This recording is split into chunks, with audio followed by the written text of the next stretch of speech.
नमस्कार प्यारे बच्चों। आज की हिंदी की कक्षा में हम पाठ 10 मीठी सारंगी के प्रश्न उत्तर करने जा रहे हैं।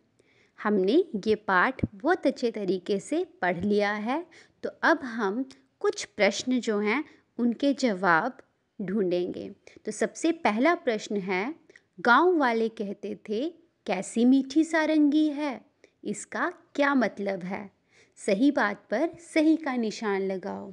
सारंगी मीठी होना मतलब उसकी आवाज़ हमारे कानों को अच्छी लगती है, तो हमें आवाज़ भी मीठी और कड़वी लग सकती है। मतलब अगर हमें कुछ सुनने में अच्छा लग रहा है, इसका मतलब उसमें मिठास है, और अगर वो हमें सुनने में अच्छा नहीं लग रहा है तो उसमें कड़वाहट हम कह सकते हैं। तो चलिए देखते हैं कौन सा उत्तर सही है। सारंगी चखने पर मीठी थी? नहीं थी ना सारंगी चखने पर मीठी। दूसरा है, सारंगी से निकलने वाली आवाज़ सुनने में अच्छी लगती थी। क्या ये सही है? बिल्कुल सही। सारंगी से जो आवाज़ निकल रही थी वो बहुत अच्छी लग रही थी कानों को, इसलिए गांव वालों ने कहा था कि कैसी मीठी सारंगी है। सारंगी के आसपास मधुमक्खियाँ तो नहीं भिनभिना रही थी ना।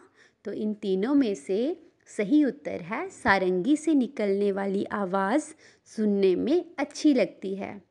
प्रश्न संख्या 2 है, अब तुम समझ गए होंगे कि गांव वाले सारंगी को मीठी क्यों कहते थे। अब बताओ, कड़वी बात का क्या मतलब होगा? तो बच्चों, कड़वी बात का मतलब है अप्रिय बात, जो बात सुनने में अच्छी ना लगे। ऐसी बात जो सुनने में हमें बुरा लगे उसे हम कड़वी बात कह सकते हैं, और जो हमारे कानों को अच्छी लगे, हमें सुनने में जिसे आनंद आए, उसे हम मीठी बात कह सकते हैं। प्रश्न 3 है, भोला ने क्यों सोचा कि सभी झूठ बोल रहे हैं? बच्चों, भोला को क्यों लग रहा था कि सभी झूठ बोल रहे हैं कि सारंगी मीठी है? तो इसका उत्तर है, सारंगी को चखने तथा उसके पास बैठने पर भी भोला का मुंह मीठा नहीं हुआ। इसलिए भोला को लगा कि सभी गांव वाले झूठ बोल रहे हैं। भोला ने बहुत कोशिश की कि उसे भी स्वाद आए। वो तो सारंगी के पास भी जाकर बैठ गया था, परंतु उसे तो सारंगी मीठी नहीं लगी थी, इसलिए उसे लगा कि गांव वाले झूठ बोल रहे हैं। चौथा प्रश्न है, भोला को सारंगी का स्वाद क्यों नहीं आया? अब हमने देखा कि भोला तो सारंगी के पास जाकर भी बैठा, उसे चखकर भी देखा, फिर भी भोला को सारंगी मीठी नहीं लगी। तो आपको क्या लगता है कि भोला को सारंगी का स्वाद क्यों नहीं आया होगा? तो बच्चों, इसका उत्तर है, भोला को संगीत की बिल्कुल समझ नहीं थी ना, इसलिए उसे सारंगी मीठी नहीं लगी। तो उत्तर है, भोला को संगीत का ज्ञान नहीं था, इसलिए उसे सारंगी का स्वाद नहीं आया।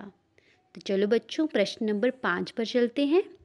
भोला ने किस किस तरह से ये जानने की कोशिश की कि सारंगी मीठी है? अब भोला ने देखा कि सभी गांव वालों को सारंगी बहुत मीठी लग रही है, तो भोला ने क्या क्या किया कि उसे भी सारंगी मीठी लगे? इस प्रश्न का उत्तर है, भोला सारंगी के पास बैठा, है ना, सारंगी के पास बैठकर, सारंगी को चाटकर, सारंगी के छेद को मुंह के पास उंडेल कर, भोला ने ये सब करके देखा, पर फिर भी भोला को सारंगी मीठी बिल्कुल नहीं लगी। प्रश्न नंबर 6 है, सारंगी वाले ने अपनी सारंगी पर खोल क्यों चढ़ाया होगा? आपने देखा था ना, सारंगी वाले ने सारंगी पर खोल चढ़ाकर वहीं पर अपने सिरहाने रख दिया और सो गया। तो आपको क्या लगता है कि सारंगी वाले ने ऐसा क्यों किया होगा? तो बच्चों, इस प्रश्न का उत्तर है, सारंगी वाले ने सारंगी को धूल मिट्टी से बचाने के लिए उस पर खोल चढ़ाया होगा। अगर आपको लगता है कि किसी और कारण से खोल चढ़ाया होगा, तो आप उसे भी लिख सकते हैं। प्रश्न नंबर 7 है, और किन किन चीज़ों पर खोल चढ़ाया जाता है? तो आपने देखा होगा काफ़ी सारी चीज़ें हैं जिन्हें हम ढक कर रखते हैं, उनके ऊपर कवर चढ़ा कर रखते हैं। तो और कौन सी चीज़ें हैं जिन्हें ज़्यादातर ढक कर ही रखा जाता है? तो कुछ चीज़ें इस प्रकार हैं।